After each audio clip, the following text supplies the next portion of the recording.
have Mark from Netbox Labs, co-founder, international man of mystery.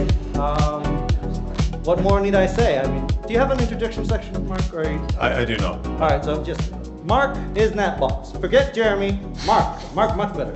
People have seen Mark. Jeremy's been dead for years. So here we go, and the recording online starts now. Thank you for the introduction. That's pretty good. All right, thank you everybody. As Stainsy very beautifully pointed out, my name is Mark and I work at Netbox Labs. I'm British, but these days I live in France. Big shout out to all of you for coming and Stainsy for putting this together, and also especially for having 0 alcohol beers at a meetup. This is important to me, so good work. So I like what Wim said earlier because he threw you off the scent. He said, I'm sure Mark's going to talk about all of this schema stuff later as well, and I am not. At Netbox Labs, we speak to thousands of companies all over the world. Lots and lots and lots of people use Netbox. And that means that I get to have a ton of conversations all the time, whether it's with open source users or customers or partners or people who are none of those but want to speak to me all of the time on Slack, like Stainsy. And I have a lot of conversations about what are people doing with their network automation. And we spend an awful lot of time talking about technology and architecture, and I enjoy that very much. But I wanted to challenge myself to talk about something else. So what I want to talk about instead is the sort of teams and roles and how they change when we're going through automation phases, right? So we're going to look at a whole bunch of my history, and then we're going to apply that to network automation. And what I'm hoping for is that some of this, whether you're some of the people in the room who are already automating, or whether you're the people that aren't doing that yet, will find something useful in here, right? So troubles that you went through getting to automation, or maybe still are, or maybe you're doing it or not doing it because you're hitting some of these issues. So like I said, I'm going to do that by going through some kind of histories from my background. I started my career as a software engineer, and I was a software engineer for a long time. And then I took like a nosedive through the stack, went from like front end to back end, ended up doing DevOps and cloud. Then I started doing physical hardware, and now I'm in networking, right? And I can't really go much deeper than this unless I become a physicist, which I don't have any plans to do. But having followed that journey, I've seen like a bunch of these shifts, right? So like network automation is hot shit right now. Everybody's talking about it. But this isn't the first time something like this has happened, right? We've been through other shifts in the software engineering world. Every time we went through it, well, the first time maybe not, but the second time I was like, a couple of things sure seem familiar here. And then the third time we did it, I was like, God damn it, we're just doing the same playbook every time. So hopefully some of the things that we've seen there are going to be useful. And what I want is to share a couple of patterns that I've noticed. But to do that, I want to go all the way back to before any of this began. And I will not apologize for ChatGPT created images. I realize that's last year, but I still love it. I still think emojis are cool, right? So I'm not trying to keep up. Who knows what this is over here on the left? These squares. Is this familiar? There's kind of a hint in the drawing. Nobody? Waterfall. Thank you very much. So this is what we used to call a waterfall process for creating software. And what we used to do is have very specific, separate like processes that were done by different teams of people. So the idea was we can speak to our users, and if we just write stuff down and be disciplined enough, we can know ahead of time exactly what they're going to want. So what we would do is we would spend 6 months designing, and then all the designers would go and do a different job, and they would give it to the coders, right? And they would do implementation for 3 months. And this is already difficult because the designers did not get it right, right? So as the coders were going through it, they were like, wait a minute, this doesn't seem correct. Let's ask the designers. But the designers are on a different job now, and they've forgotten what they were working on. And many projects failed in implementation, right? They just could not, within budget, complete what had been designed.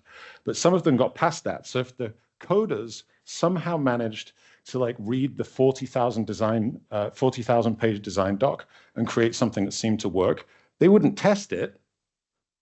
That's not their job, right? They would go and do something else and give it to the testers, right? And the testers would, believe it or not, find that nothing worked, right? So then they would go, shit, I need to go speak to the designers to find out what it should be doing, but they're doing something else now and they've forgotten. Well, let's go speak to the coders. Well, they're doing something else now and they've forgotten. And the last one is where it gets more relevant to this crowd, I think, is that even if we got through all of those stages and we gave it to ops to deploy, they would find out that it was not secure, was not performant, had all sorts of like scaling problems in it. They didn't even know how to install it. So they'd go and ask, who? Everybody is working on another job, right? So the idea behind Waterfall was this idea that we can have certainty about what we're building ahead of time. And what we found out is that we cannot. Now, don't worry, I'm not going to mention after this sentence the word agile in this entire presentation, right? It's not about that, right? It's about something else. So we didn't do that. So key insights, right? When we sort of stack work up, it decays, right? Like when the designers are doing 6 months of design without getting it to the next stage to get it towards a customer, all sorts of bad things happen. The other thing that's kind of hidden in here is like, as we go through this, right? So if the coders didn't like the design or the testers couldn't make the thing work or the deployers couldn't actually deploy the software, eventually, you know, with enough money and time, they would find a way. But the further we go to the right, the further it is we wait until we find out that something isn't working, the more expensive it is to fix, right? Because somehow I'm going to find time to get these people back on the phone, and they're going to take 3 days remembering what they were doing 2 months ago, and it's going to be really expensive to fix this. What we could have done is do it earlier, right? So keep that in mind. We're not coming back to Waterfall, and we're not going to talk about Agile. I promise. I said it second time, last time. Right, now we're going to pull out some specific examples of a couple of these, right, the middle ones. So specifically implementation or development and testing, and then a little bit of deployment. So let's look at some patterns over the last 20 years. So the first one is testing. So my first, that's not entirely true, but like the first job I had at a company whose name you would recognize was TomTom, right? So some of you may be old enough to have had one of these. For those of you who look pretty young, it's like Apple Maps, but you stuck it on your car window, right? And I was a C++ developer there.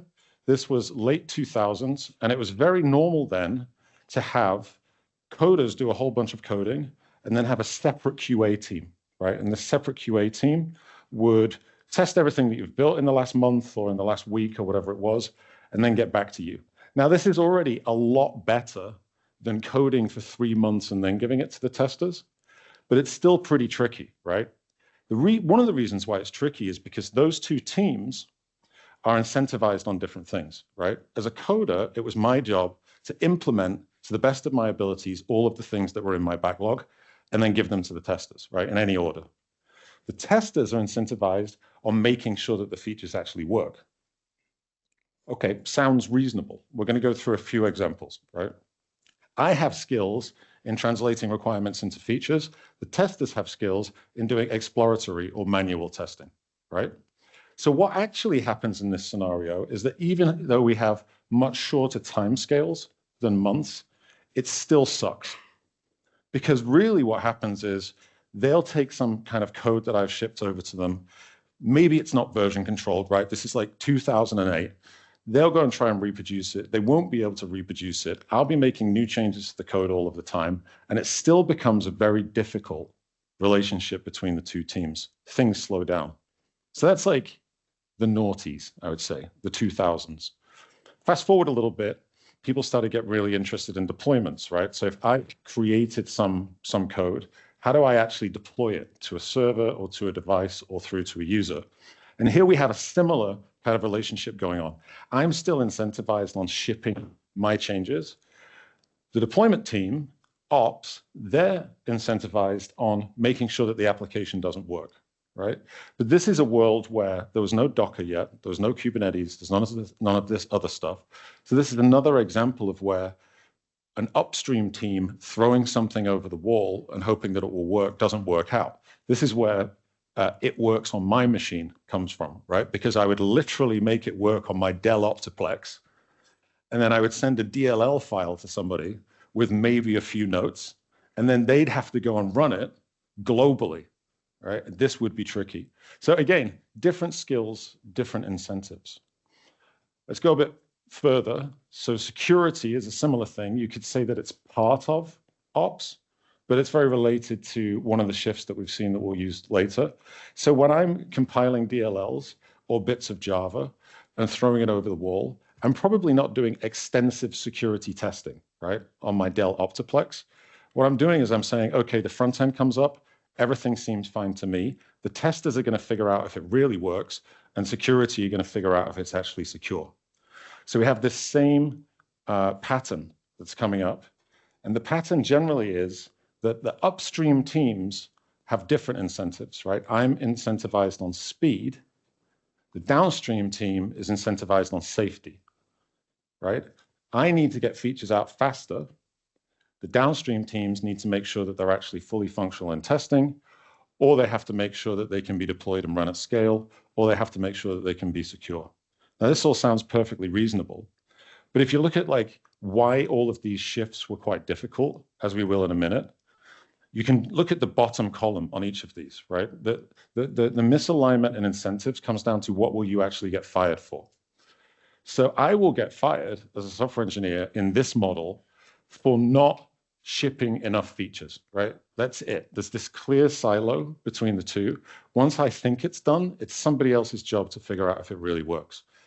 Those people will get fired if it does not work, right? So this is why often these upstream, downstream relationships, and you'll see these patterns all over your own companies, I think, often aren't just kind of like nice slides where we're noticing patterns. They're actually really angry people who are pissed off all the time, because when you're downstream, you're like, why do you keep sending me the shit that doesn't work? And it's like, well, I thought it was your job to find out if it worked, right? So these like misaligned incentives manifest themselves in all sorts of ways across the company. It's why people get stuck on shift through various things. But let's fast forward a little bit and kind of look at how teams went through solving some of these interdependency upstream, downstream patterns. And then we can see how it applies maybe to networking.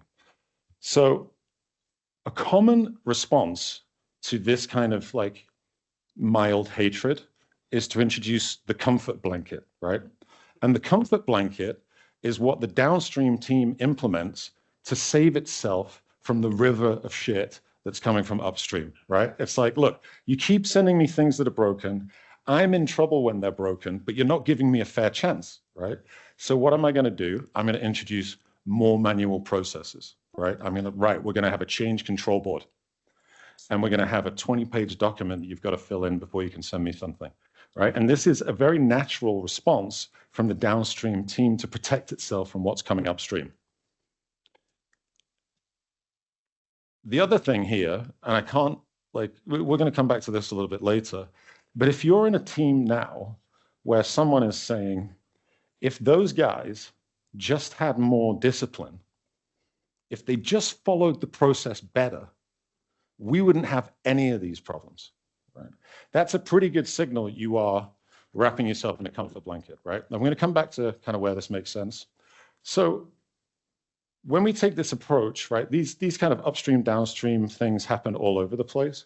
When the downstream team takes what is, seems like a reasonable approach to protect itself, what we're essentially doing as an organization is we're choosing between speed, which the upstream team wants, and safety, which the downstream team wants, right?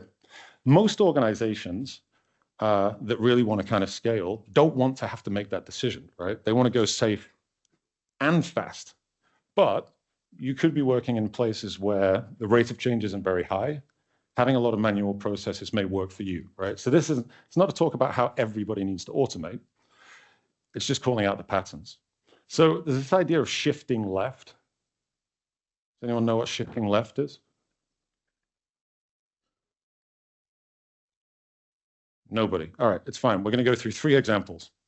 So the idea of shifting left is this kind of phenomenon that we've seen throughout a few of these different technological changes, is that, like, if we can kind of change up the way that these teams or these disciplines are working with each other, we can get that idea of like going fast, but also being safe, making the upstream team happy and also the downstream team happy. But there is no free lunch, right? We don't just get to decide we're going to do this, right? We have to change some things. So let's have a little look at what happened in the first example with testing, right? So test automation, late thousands, was a big deal, right, in software. Suddenly everyone's like, it's kind of crazy that we're just passing all this stuff over to the testers all the time and they don't have all of the information. And what you could do is you could say, well, the testers are going to do their own test automate. They're going to automate their own tests. But the problem with this is you've still got the same incentives, right? What we tend to do when we shift something left is that we change the incentives. So we say, and what we did with automated testing is we said that the devs are now responsible for shipping features that are tested, right? That's their responsibility. This requires new skills. Now they've got to be able to translate requirements into code, but also figure out how to do software testing, right? And that's quite a lot to ask because you've got to assume that both of these sets of teams are already very busy. So that changes the incentives for the downstream team, right? Because they want to take off this kind of blanket and they don't want to have to be complaining and putting manual process in front of things all the time. So it changes their incentive, which is now not only to do what they were doing, because typically the downstream team always continues doing something of what they're already doing, but they're also now responsible for providing scaffolding or tooling upstream so that the devs can actually do all of this, right? Testing frameworks, helping them to understand how to test and everything else.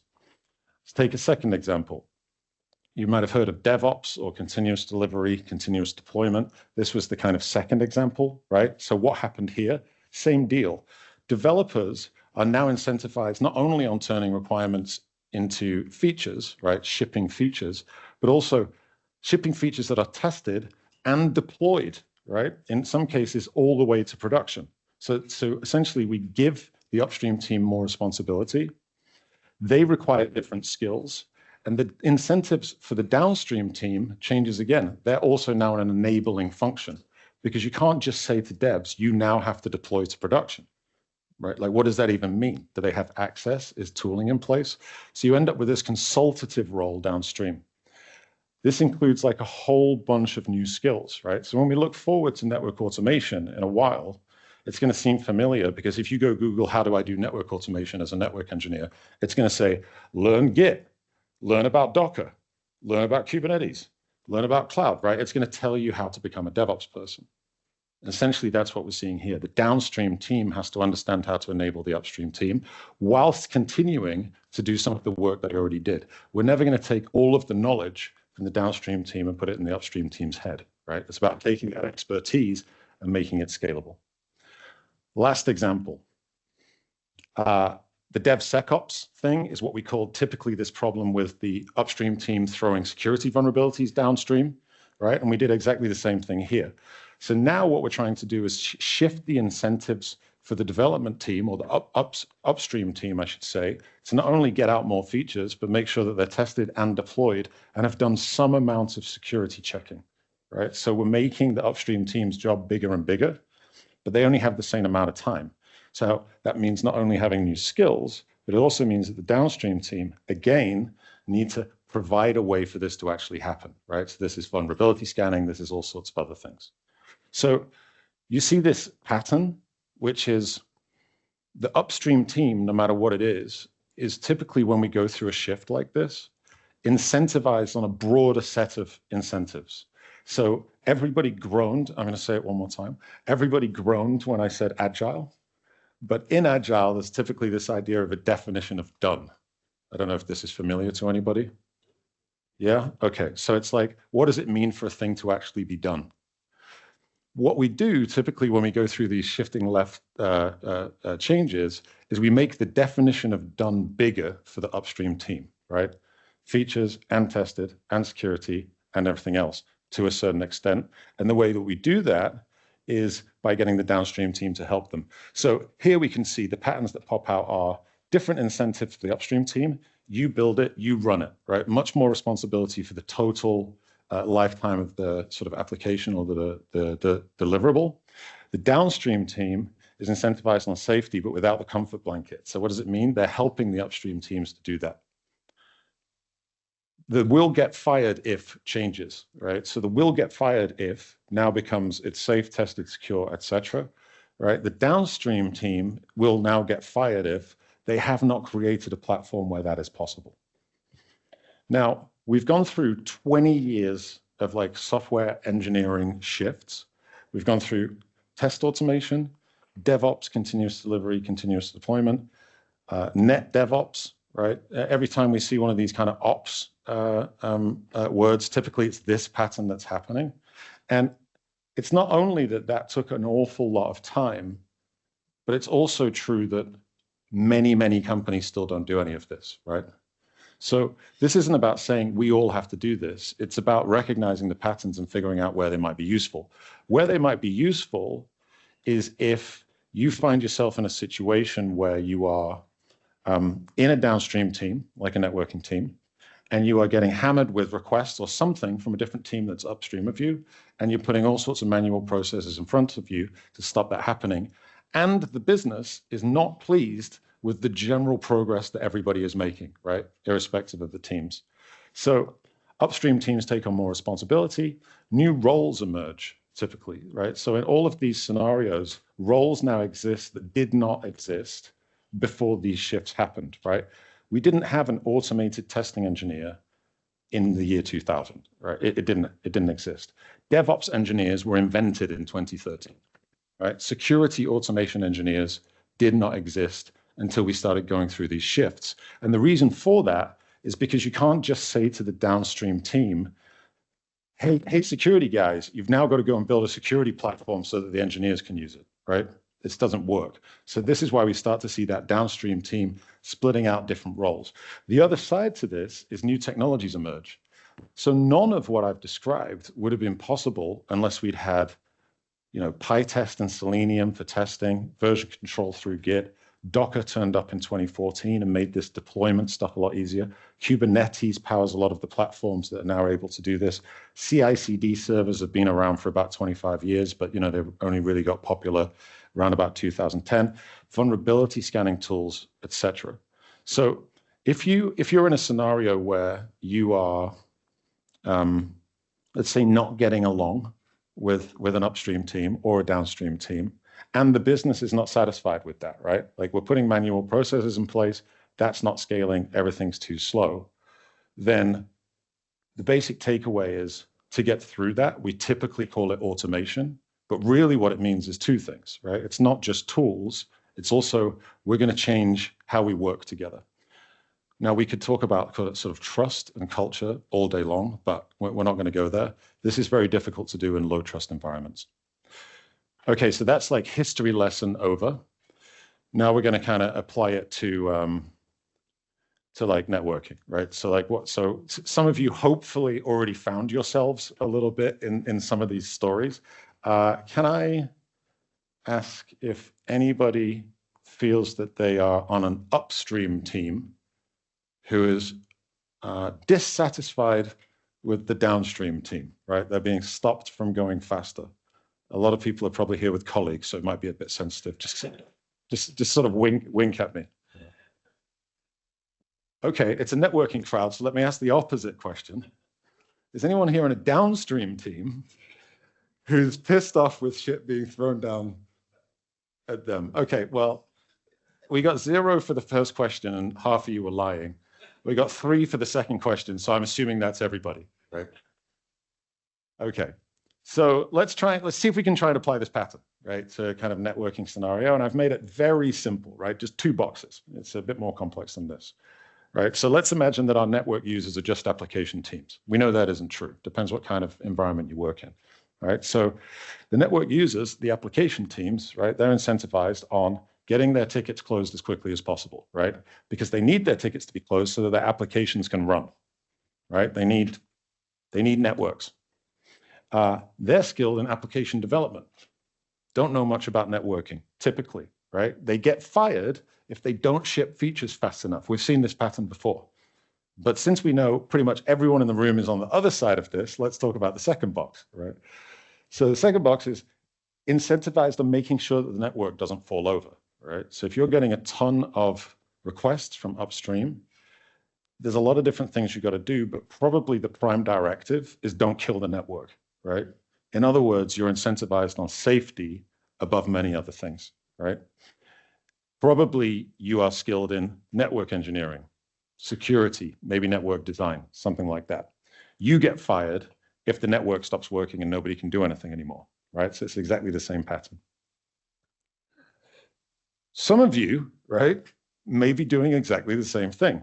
You may have a comfort blanket in the middle, and you may be saying, I want to change control board, and I'm going to have a lengthy approval process before these application teams can get anything from the network.